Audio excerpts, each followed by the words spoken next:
नमस्ते। नमस्ते। नमस्ते। वेलकम मैम, बहुत अच्छी है। तो आज जो है आपकी बीओ बुक कीपर की ट्रेनिंग में मैं हरदौर विकास खंड की ट्रेनिंग संस्थान में आपका जो हार्दिक स्वागत करता हूं। और मैं आशा करता हूं कि जब से आपने प्रारंभ किया होगा आपको बहुत कुछ जो है सीखने को मिला होगा। कागज़ आपके पूरे होने चाहिए, कागज़ पे ही सब चीज़ है। अगर कागज़ खराब है तो फिर आपका कुछ वो नहीं है, उसका कोई सरकारी धन का दुरुपयोग माना जाता है। तो कागज़ जो है बहुत महत्वपूर्ण है, ये आपको जो है यही बचाते हैं और यही आपकी जो हिसाब किताब की लेखा पारदर्शिता जो यही दर्शाते हैं। ये कहते हैं ना कि एकदम वो रहना चाहिए, कोई छुपाव नहीं होना चाहिए उसमें, किसी का पैसा उसका एकदम स्पष्ट होना चाहिए, इतना आया इतना गया, इतना आया इतना गया, इतना लोन पे गया, इतना हमने जो है रिकवरी किया, इतना वो किया। ये सब चीज़ें जो है एकदम बैलेंस शीट के रूप में जो आपके सामने आना चाहिए। बीओ की जो आप पर डे जो भी जब बचत होती है वो पर डे आप उसको लिखिए, उसको फिर मिलान कर लीजिए, क्योंकि अगर एक दिन आपने छोड़ दिया तो अगले दिन मिलान नहीं होगा। ये वाली कौन सी बैठक हो रही है हमारी? ये वाली कौन सी बैठक हो रही है हमारी? तो पिछली ये वाली बैठक चल रही है हमारी 5 की, है ना?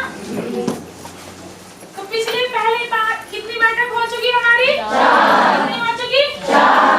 तो हम ये देखेंगे कि राधा समूह जो है हमारा वो पिछली जो 4 बैठक थी उसमें उपस्थित हुआ या नहीं हुआ, है ना? मान लो ये समूह पिछली 4 बैठक में उपस्थित हुआ, तो यहाँ पे क्या लिख देंगे हम? 4। फिर हम देखेंगे इस समूह की आज की बैठक उपस्थिति क्या है। तो ग्राम संगठन की बैठक में समूह से कौन कौन आता? अध्यक्ष, सचिव, कोषाध्यक्ष या कोई और दीदी भी आ सकती है। तो हम देखेंगे आज राधा समूह की अध्यक्ष दीदी आई है या नहीं। अगर दीदी आई होगी तो हम यहाँ लिख देंगे प्रेजेंट, है ना? अगर दीदी नहीं आई होगी तो एब्सेंट लिख देंगे।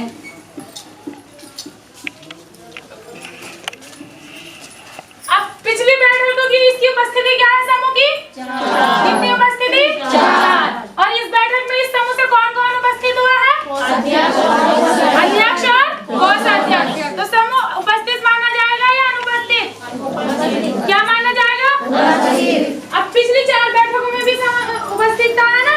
और आज की बैठक में भी उपस्थित है, तो कुल उसकी उपस्थिति कितनी हो गई? 5। कितनी हो गई? 5। ठीक है।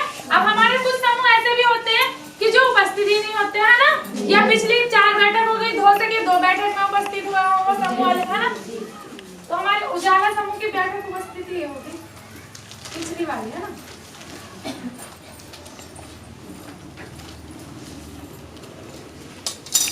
अब उजाला समूह की उपस्थिति लेंगे हम, तो क्या करेंगे? पहले उजाला समूह की उपस्थिति जब लोगे तो आप पूछोगे उजाला समूह से अध्यक्ष दीदी आई है? दीदी बताएगी आई है या नहीं। अगर आई होगी तो क्या लिख देंगे? और अगर नहीं आई होगी तो कोषाध्यक्ष दीदी भी नहीं आई, ठीक है? और एक दीदी उस समूह की आई है, तो ये समूह उपस्थित माना जाएगा या अनुपस्थित? क्या माना जाएगा? इसके बाद क्या है? पिछली बैठक की समीक्षा। तो जैसे पिछली बैठक में जो भी निर्णय लिए गए होंगे आप उसको लिखना पड़ेगा कि जो पिछली बैठक में निर्णय लिए गए थे वो पूरे हुए या नहीं हुए। नहीं हुए तो क्यों, क्या समस्या है जो पूरे नहीं हुए, है ना? आप समझ लो, भले टाइम लग जाए लेकिन कागज को एकदम से उसका पेट भरा रहना चाहिए, ठीक है? जो आप कार्रवाई रजिस्टर लिखो, कार्रवाई में लिख दो, उसके अध्यक्ष के, कोषाध्यक्ष के, सचिव के साइन नीचे कराओ, क्योंकि मालिक कौन है? आप क्या हो? उसके कर्मचारी, ठीक है? आप मालिक नहीं हो, भले आप उससे ज्यादा जानते हो, ठीक है कि नहीं? जैसे मान लिया परिवार में कोई बच्चा अगर मान लिया MA पढ़ गया और उसका फादर जो है 10वीं पास है, तो वो उससे ऊपर नहीं हो गया? मालिक कौन है? फादर। तो यही उसमें कि अध्यक्ष, कोषाध्यक्ष ही हमारे उसके बीओ हो, आपका जो है SSP हो, CLF हो, पदाधिकारी जिम्मेदार है, वही उसका जो है ओनरशिप है उसकी, बाकी के उसके अंदर में काम करते हैं और उसको पूरा हिसाब किताब समझाने की आवश्यकता है। इन्हीं शब्दों के साथ जो है मैं अपनी बात को समाप्त करता हूँ। आप अच्छा जितना भी इसमें यहाँ पे आपने मेहनत की होगी वो आगे आपके कार्यों में जो प्रदर्शित होगी जो है, ठीक है?